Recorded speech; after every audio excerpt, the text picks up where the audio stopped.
Hey guys, what is up? And today I want to do something a little different, something I've been wanting to do for quite a while. And with the last video I put out, there was two things I acknowledged. There was one where I realized that, there might be some people that weren't happy with what I had to say in my opinion.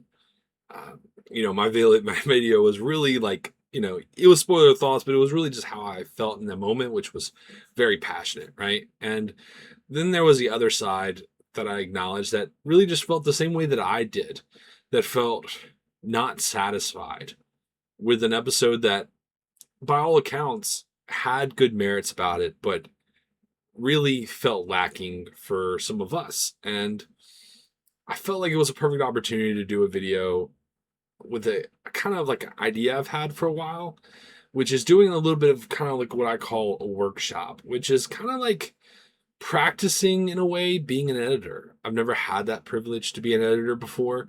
And it's not about the grammar of things, it's more about the story beats of things. And I acknowledge that for James Gunn, one of the big goals that James Gunn has is to, yes, promote the diamond characters that he calls them diamond characters that we know and love, like Batman, Superman, Wonder Woman. But to me, one of the cool things is that one of his other goals is elevating some lesser known characters with the hopes of turning them into diamond characters. Kind of like the same thing that like would happen with, like, for example, Deadpool. We see Deadpool as this huge thing now, and he is like one of the biggest characters in Marvel, but it didn't mean that like everyone knew who Deadpool was. It took a little bit of time, it took a little bit of work, and now he's one of the biggest characters in Marvel, right? So we understand why James Gunn would want to do this. But I felt that he fell short personally on this goal. And as he's really been promoting this character and I think doing a good job with it, I think this last episode really hurt that momentum. And so I do want to get into a little bit of that, and I'll explain how Workshop works in a second. But I want to acknowledge some things that really didn't help, but things that we couldn't really control, right? And things I'm not really going to touch on when it comes to what I'm talking about right now. One of the things I'm not going to talk about when it comes to doing the workshop is the statements that James Gunn made on the internet, right? People were joking, calling him Mr. Hyperbole, where he makes a lot of statements. And one I even saw today where, he had mentioned that people might be in luck when people asked if, Blue Beetle was going to show up in Peacemaker. And he's like, well, I didn't say he was going to be in Peacemaker. I said he might be in luck.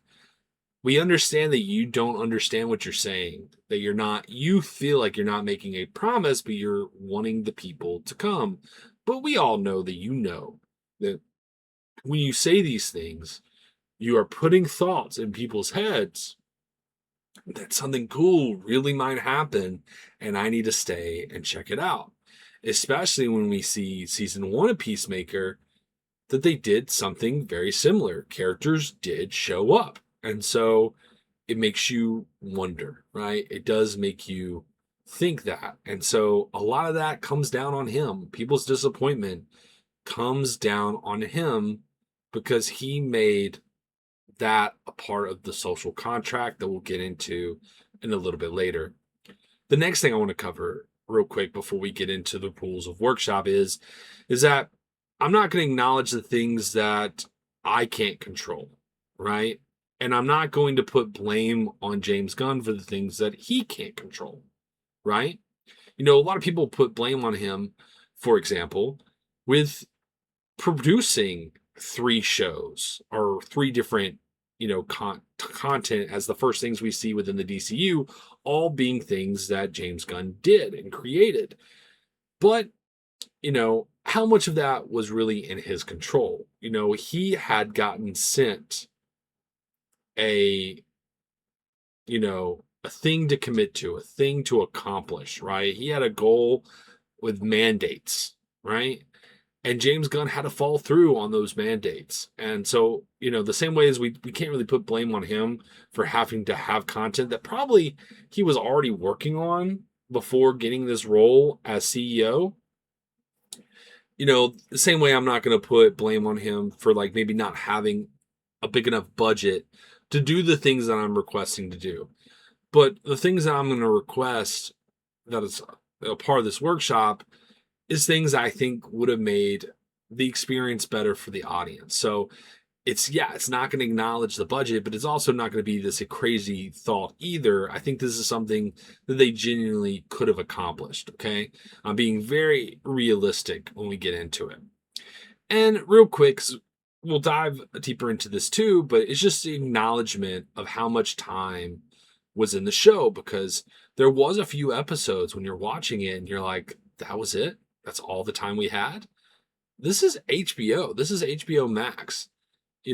There's no reason that if there's a show on HBO Max, there's no reason, unless you just want it to be, there's no reason to make some of the episodes as short as they were.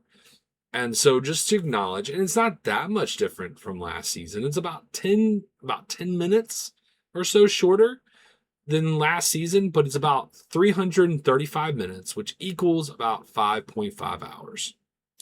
And the only thing I would say is a reminder to creators and people like James Gunn that if you do follow through with the things that people really do care about, and you give them the things that they really want, we're okay with having a little bit more time on a show if it's affordable, right? If you can do it, you've made this social contract with the audience and they're there for the ride.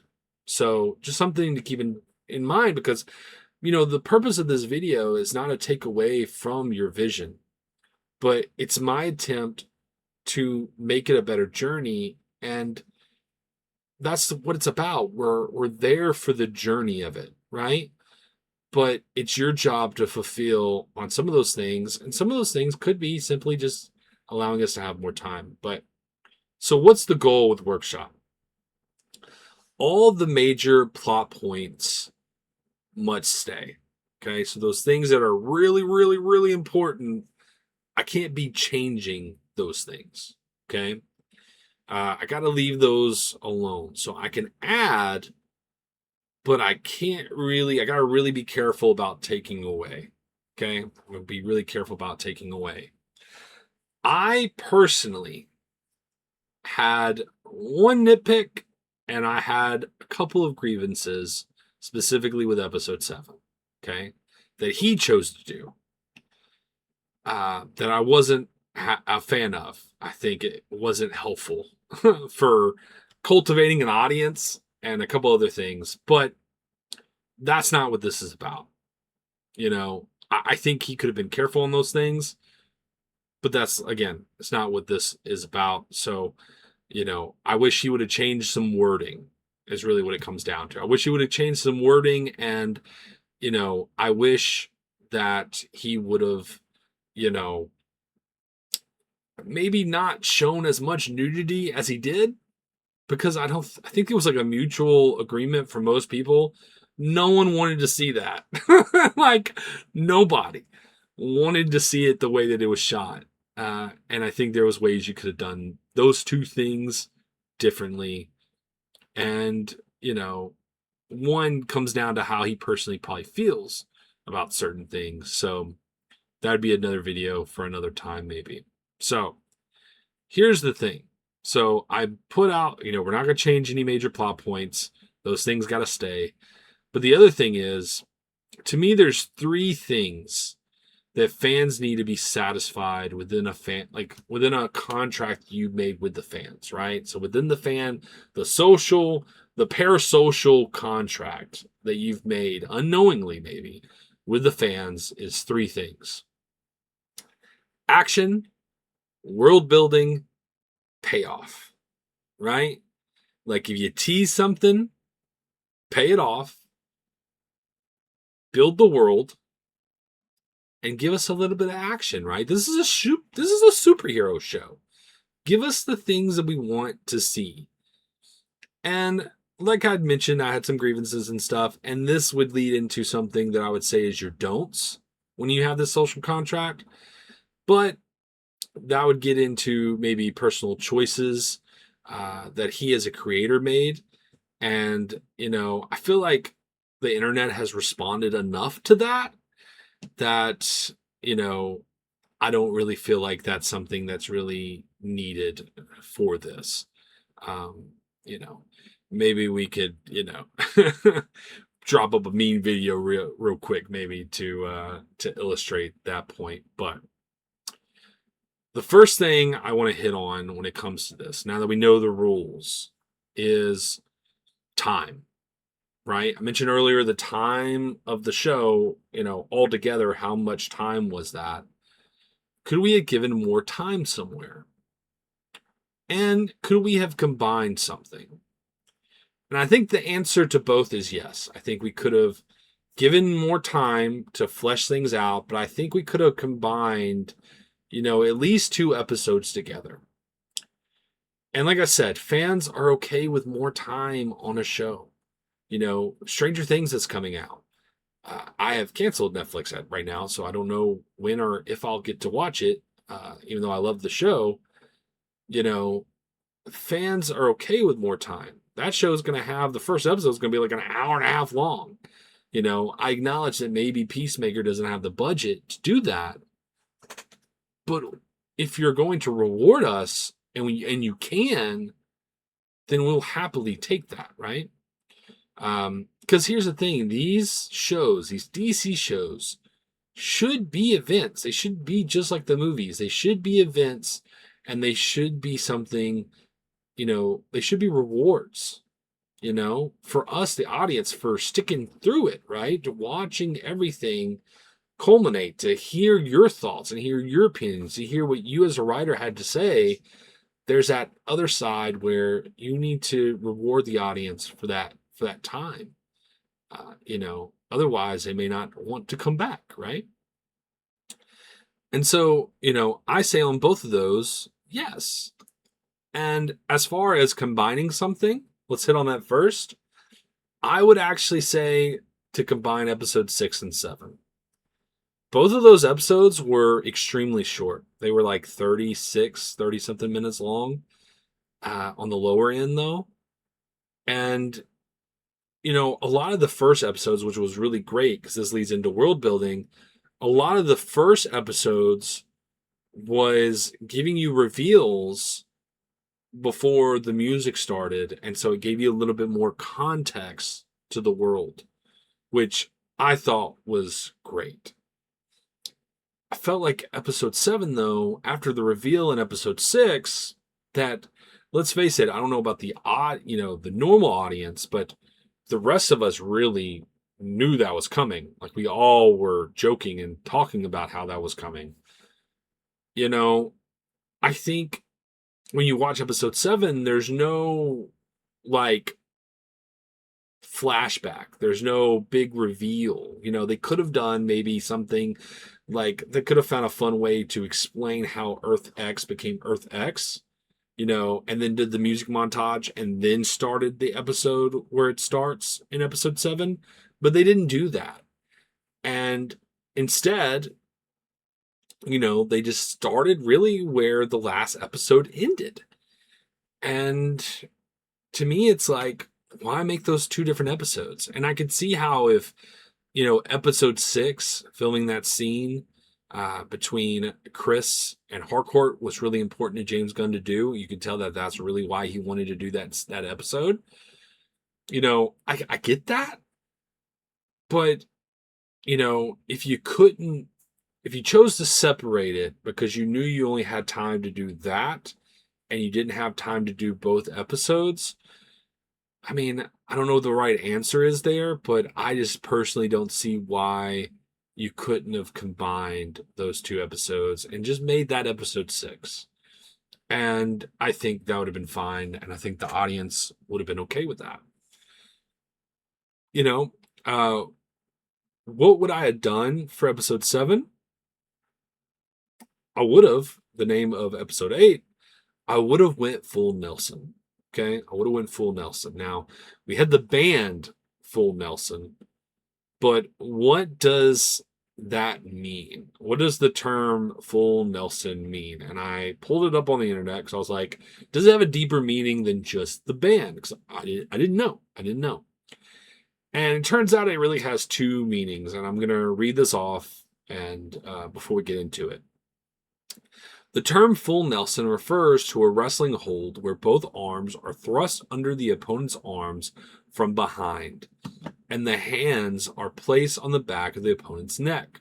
This hold is illegal in amateur wrestling due to the wrist injury. Okay, so there's an actual physical connotation to it. But then there's a broader context, a more, metaphorical one, which is in a broader context, the term full Nelson can also refer to a figurative situation where someone is unable to escape or is in a difficult position, often used metaphorically in a various contexts. Now, do I think that James Gunn knows this? I think he does. And I think he maybe acknowledged some of this in the show? Maybe yes, technically, but we could have done a little bit more, and it would have compounded that idea and made it feel even deeper. And and this is the big thing, okay? Because what did we really need in this last episode? This last episode, you see the trailer and you realize they're going into the different worlds, and so you think something's going to go wrong, right? And you're wondering what could happen that would go wrong, and we do see how things go wrong. But in some ways, it felt a little cheap because, we did need more action in this episode. And while, Salvation is cool and Checkmate is cool, we needed more action and less music video montages. Okay. And like I said, I acknowledge that some of this might be a budget issue, but that's not the point of this. The point is to show really what fans would have needed to make this experience feel satisfying. And that might have required a little bit more of a bigger budget if they weren't allowed that in the first place. I don't know the answer to that. Because we needed more time for things to pay off, to understand why things not only changed, but needed to change, right?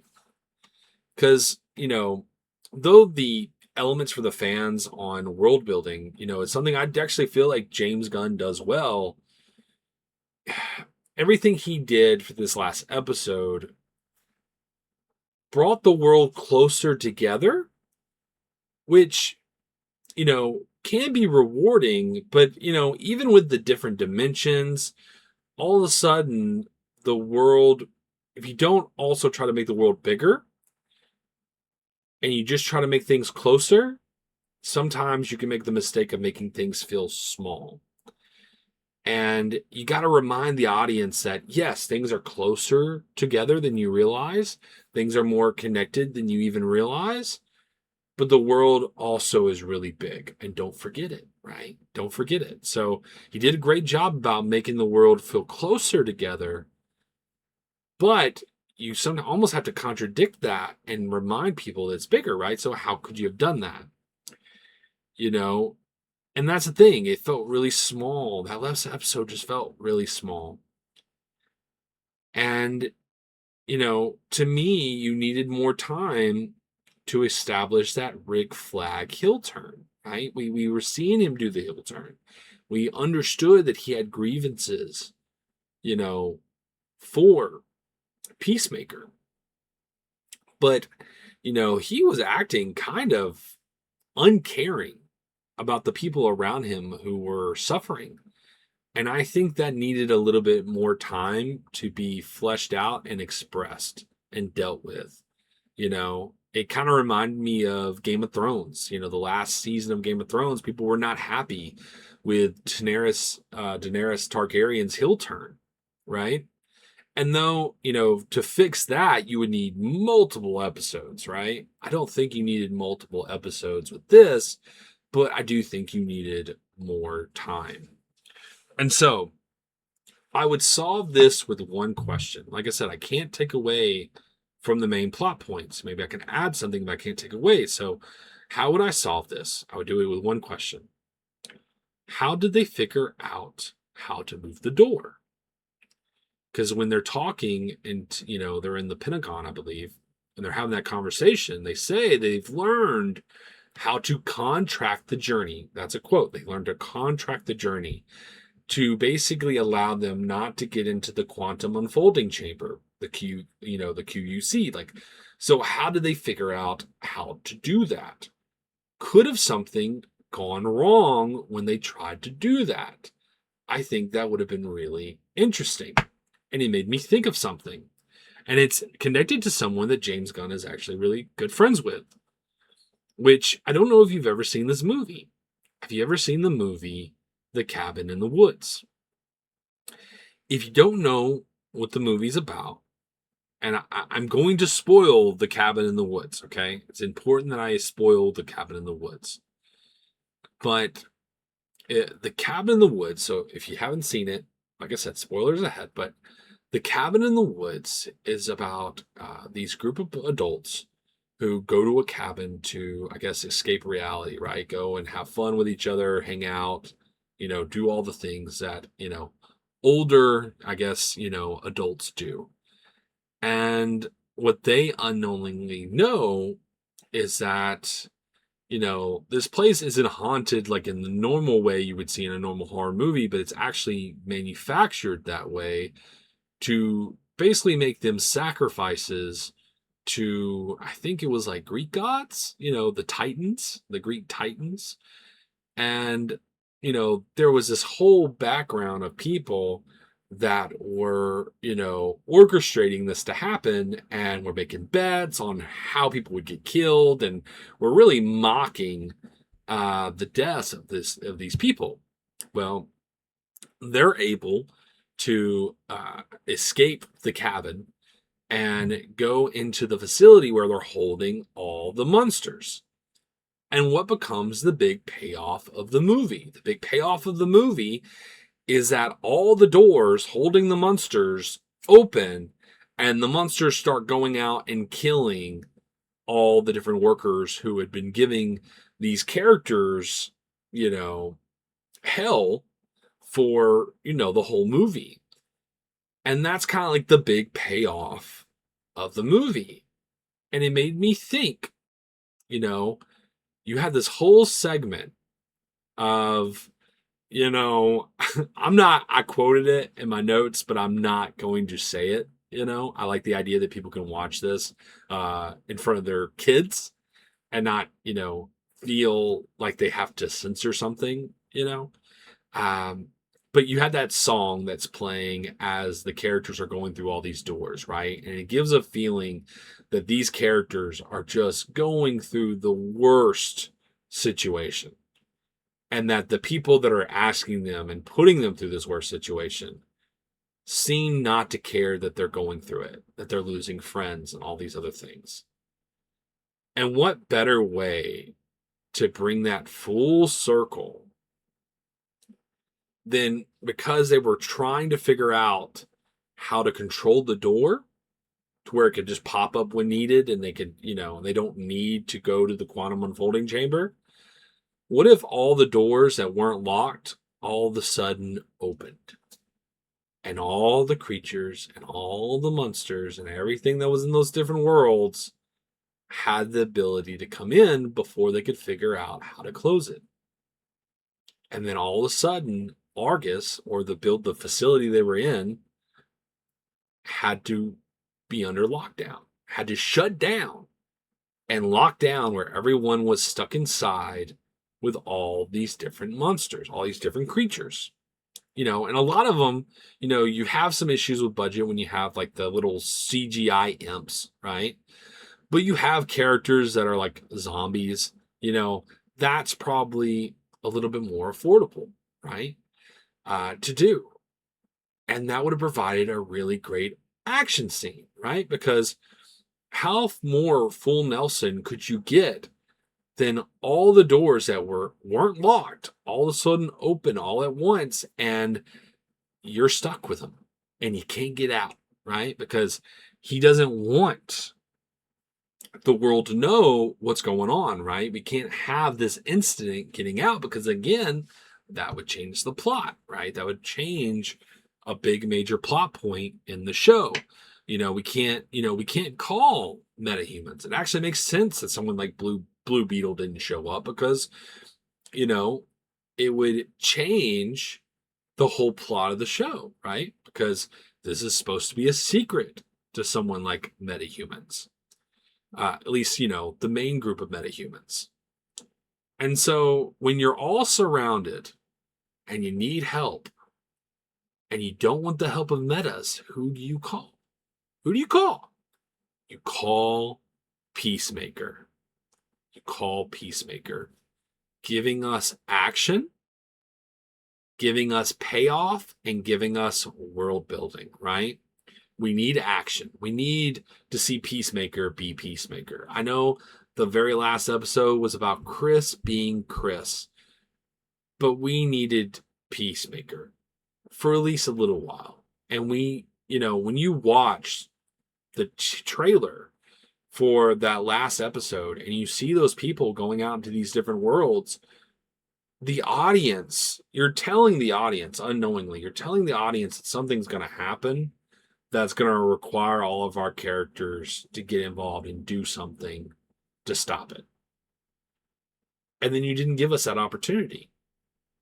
To me, this would be a great way to give us that opportunity. I think it would have given us a great way when I'm speaking of payoffs. I didn't feel like Sasha Bordeaux, you did that one thing kind of showing she's a cyborg. I kind of wanted to see more of that. What does that mean for someone like Sasha Bordeaux? I mean, she's like secretly like a Terminator and not giving us the experience to show her, like, for example, punching, someone through the head or something, I think is a missed opportunity. To not even give her a wound where you could see some of her cybernetic stuff being shown, I think is a missed opportunity. It's not giving us a payoff that you kind of teased, right? In episode 4, you teased this thing. So that is a little bit on you. It is a little bit on you. I think it would have been interesting. And I think it could have done a full payoff, a full circle where, in order to survive, someone who hates Peacemaker has to maybe work with him for a little bit.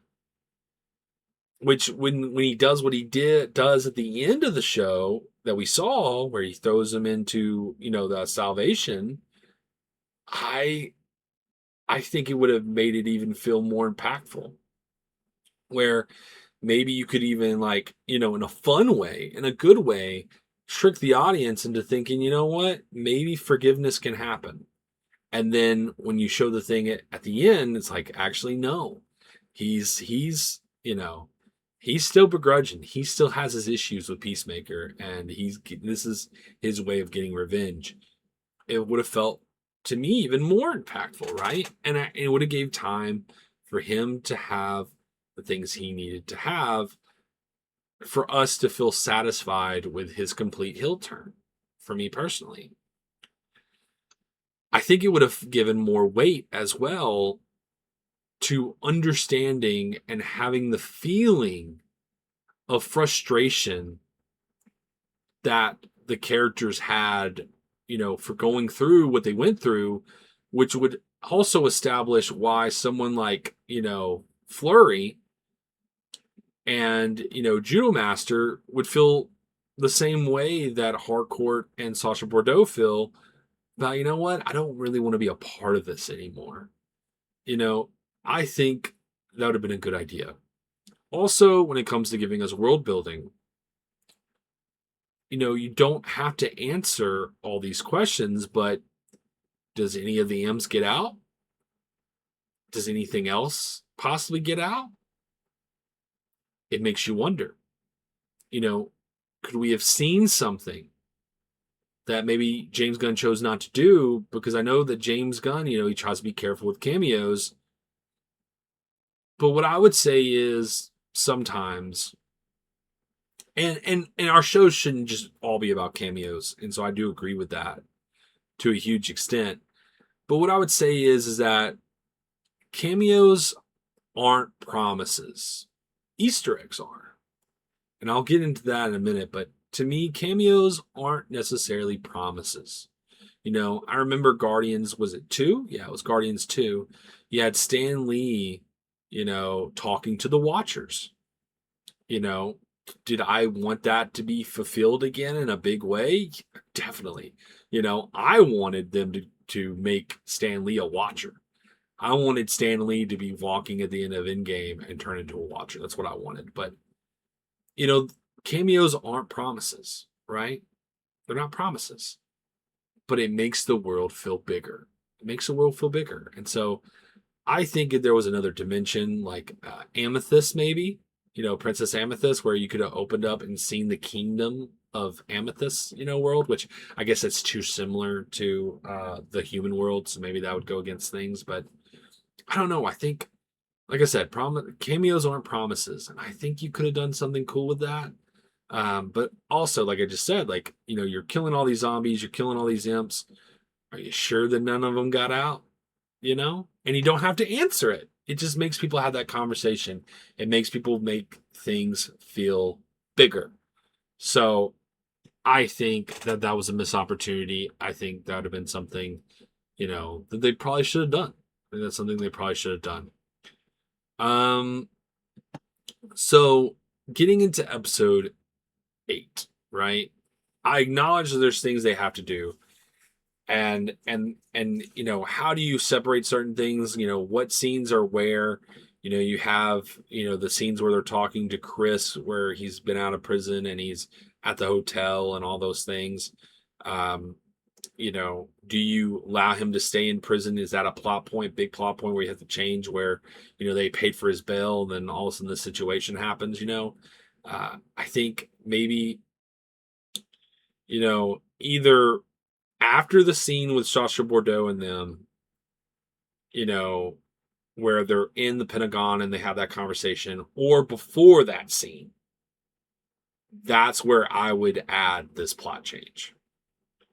And, maybe actually adding this plot change before they go to the Pentagon and then acknowledge the intention of Rick Flag, that what he has is to make this a prison, and having Sasha Bordeaux in the episode with her frustrations of where she's at and everything else.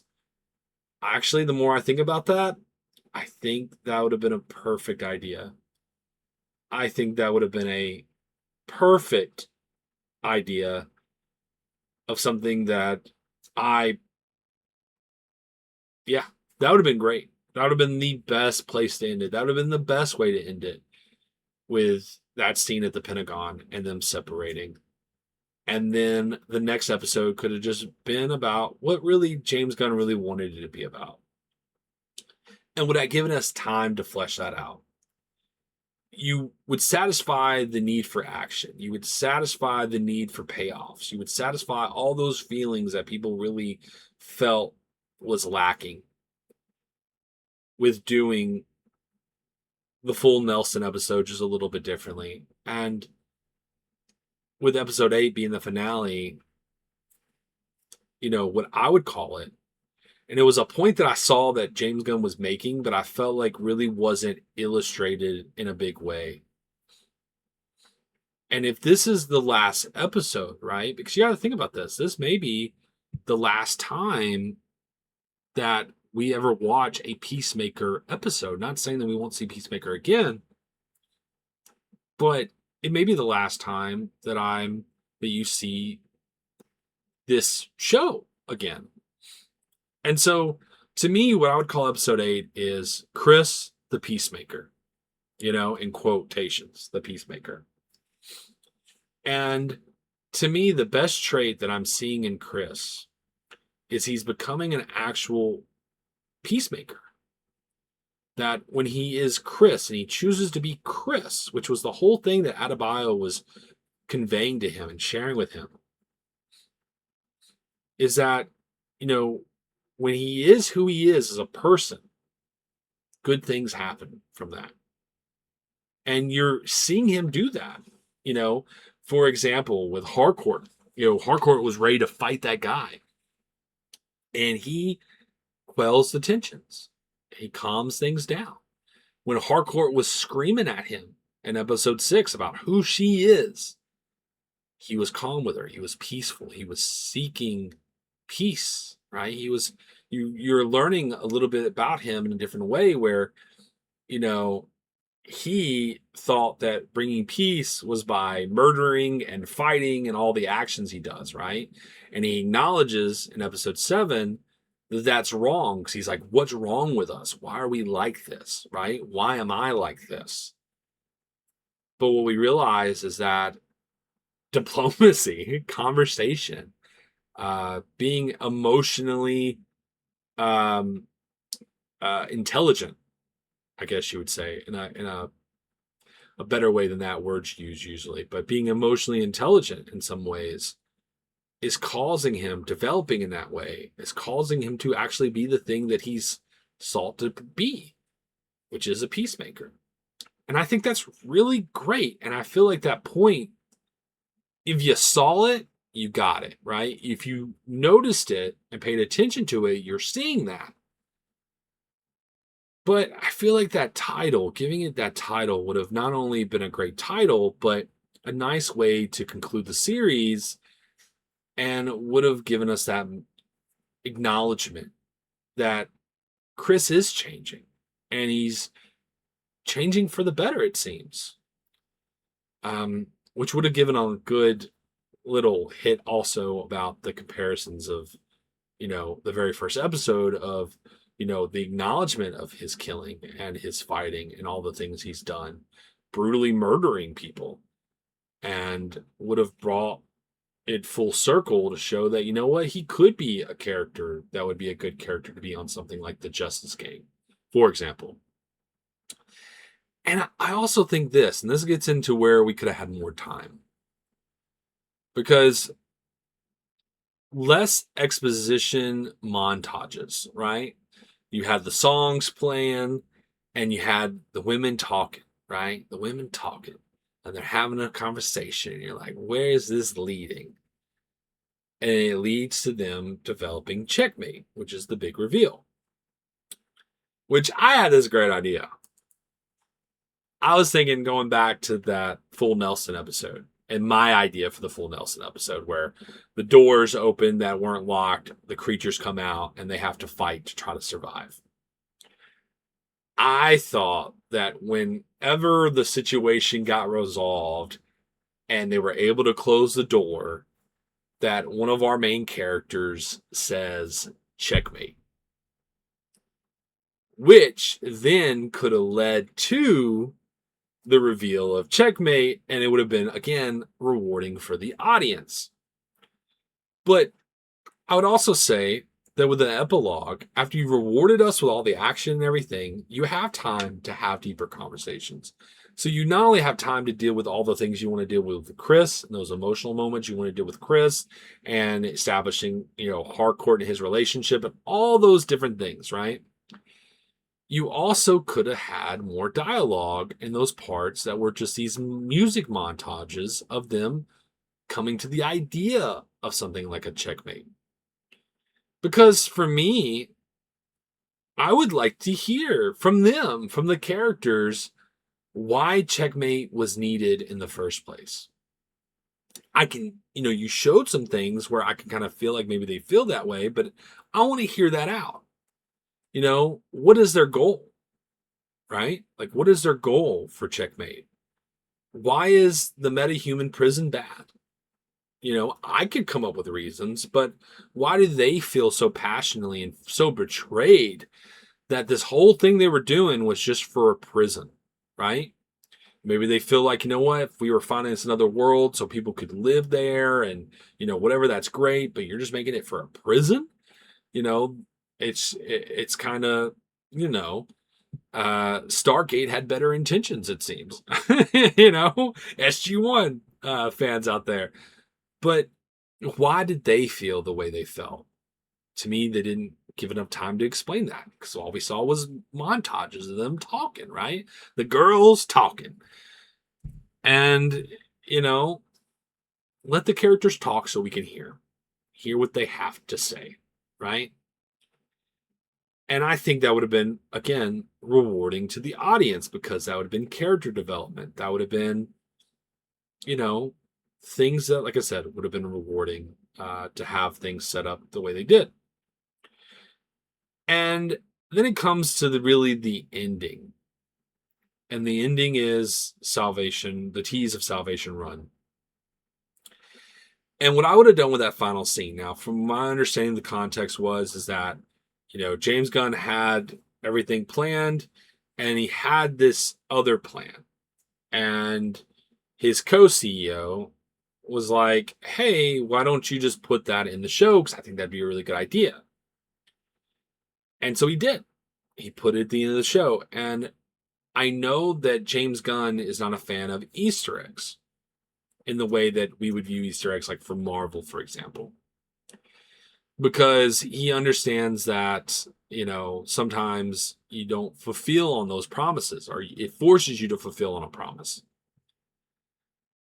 But to me, understanding that this may be the last season of Peacemaker ever, and especially the way that it was received at the end, it probably will be the last. I mean, we may get another show that deals with Peacemaker, but this really will be the last season of Peacemaker.